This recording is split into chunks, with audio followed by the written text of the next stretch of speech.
saludo especial, Presidenta, un saludo a los amigos de la CUT, de la CGT, a los otros amigos de los sindicatos, que son las personas con las que hemos conversado, sí, y no hemos concertado. Y no hemos concertado porque la mesa de la Comisión de Concertación de Políticas Laborales y Salariales tiene un protocolo. Y una cosa son las discusiones y otra el proceso de concertación. De manera que nuevamente estamos acá con un proyecto que no fue concertado, haciendo un ejercicio o un intento de ejercicio de unas pocas horas que agradecemos, por supuesto, porque siempre es mejor poder conversar que no hacerlo, pero que no sustituye la esencia o la institucionalidad de la concertación que está protegida constitucionalmente. Y hablando de protegido constitucionalmente, así como los sindicatos tienen protección constitucional, queridos amigos, las asociaciones de empleadores también las tenemos. Y en ese orden de ideas basta con mirar el artículo 39 constitucional y basta con mirar una norma supraconstitucional, una norma que está en el bloque de constitucionalidad, que es el acuerdo, el convenio 87 de la OIT.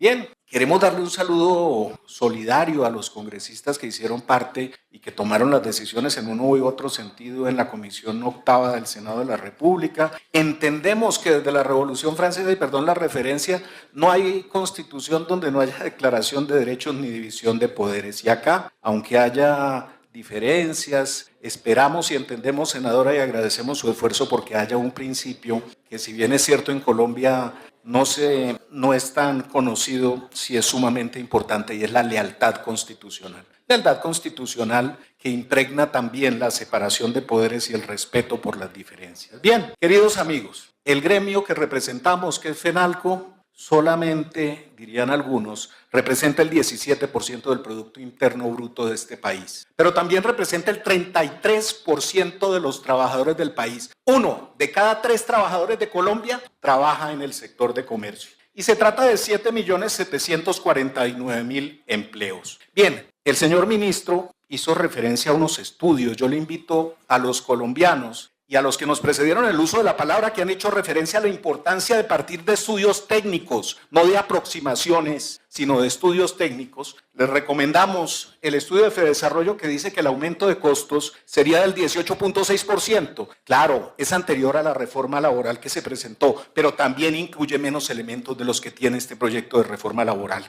FENALCO tiene uno más preciso, 34.6%. Y el Banco de la República, sí, el Banco de la República. La razón por la que las personas no se ponen de acuerdo en si son 750.000 o 450.000 los empleos que se perderían, según el Centro de Estudios del Banco de la República, es porque 450.000 es el promedio. Dicho de otra forma, la reforma podría echar a pique 750.000 empleos. Bien, pero hay otros datos. Hay quienes dicen que esta reforma o que la reforma del año 2002 no generó ningún impacto. Y parten de un estudio, también qué interesante que se leyera, y es un estudio de Fedesarrollo de Alejandro Gaviria, que parte solo de 2 años, porque es del año 2005. Y con datos de 2 años dice, hombre, no se puede determinar si existe o no existe evidencia de generación de empleos, pero lo que sí se puede determinar es que la modificación del 2002 multiplicó el número de aprendices, y ahora lo desarrollaremos, porque sí hay evidencia de eso. Este proyecto de ley no alcanza para los desempleados y para los informales, para los que viven del rebusque, que son 16.6 millones de colombianos que no están en la reforma. Pero también hay que entender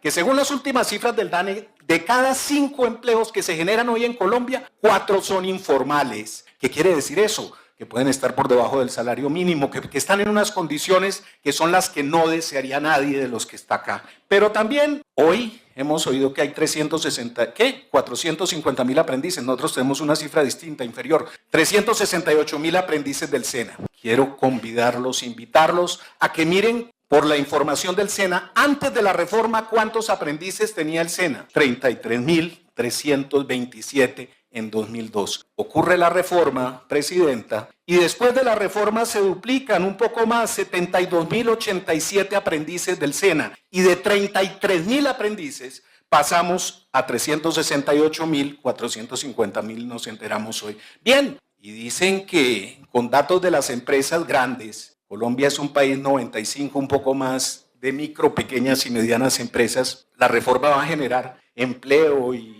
y que hay mucha plata, pero en realidad venimos de un escenario complejo y venimos de un escenario complejo para las empresas. Fíjese cuál es el impacto y quisiera que todos los colombianos supieran e hicieran la cuenta porque es transparente perfectamente de laboralizar a los aprendices. Primero, la reducción o la informalidad, porque podemos volver de los 368.000 a los 33.327 del 2002. Pero adicionalmente, el costo, porque cuando se habla de la plata de terceros, solemos ser, y me incluyo, bastante laxos. Bien, son 3.6 billones de pesos los que se le retiran a la economía y dirán, los derechos no se contabilizan. Claro que se contabilizan a la hora de pagar el sueldo, a la hora de pagar los impuestos, a la hora de madrugar para trabajar, tenemos que contabilizarlos. Bien, y ya en eso tenemos que contarles qué es lo que nos preocupa, porque evidentemente tenemos unas preocupaciones puntuales y claras. La primera, la modificación de la jornada diurna, el 13, el recargo del día de descanso obligatorio, el 17, la laboralización del contrato de aprendizaje, el 22, el 23. Ojo, la derogatoria del artículo 30 de la ley 789. ¿Se acuerdan de la lista de aprendices del acuerdo 10? Que incluía oficios que no requerían formación profesional metódica y continua. Esa exigencia está en el artículo 30 que se pretende derogar. Bien, el aumento de 2 a 4 semanas de la licencia de paternidad del artículo 49, siendo mucho más generosos que Venezuela, más generosos que México, más generosos que Chile, por supuesto.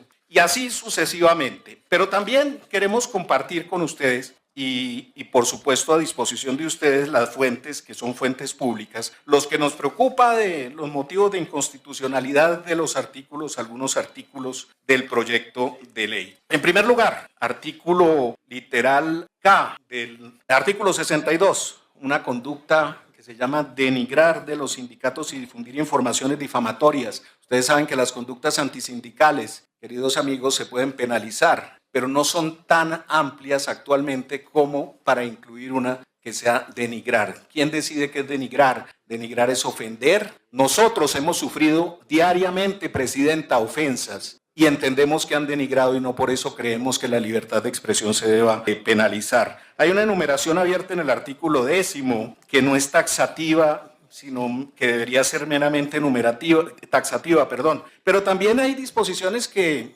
amplían o que vulneran asuntos como la información sometida a reserva. En el 62, los ponentes quieren incluir en el literal C del 354 la posibilidad de que los trabajadores tengan derecho de conocer la situación social y económica de la empresa, que revisen los papeles propios de la empresa, es decir, que se vulnere el derecho de dirección de la empresa que está consagrado o que hace parte también del bloque de constitucionalidad. También la violación del derecho negativo de asociación por dos vías, el 66, que prohíbe cuando el sindicatos agrupen más de la tercera parte de los trabajadores de una empresa la figura de pactos colectivos. Y el 67, el de los contratos sindicales que no están prohibidos por la Organización Mundial del Trabajo, sin embargo, su uso protervo, su mal uso sí está prohibido. De manera que se trata, si me permiten, de acabar con una figura que ha producido beneficios para los trabajadores simplemente porque no se ha ejercido la vigilancia y el control. Preocupaciones con el estudio de impacto fiscal.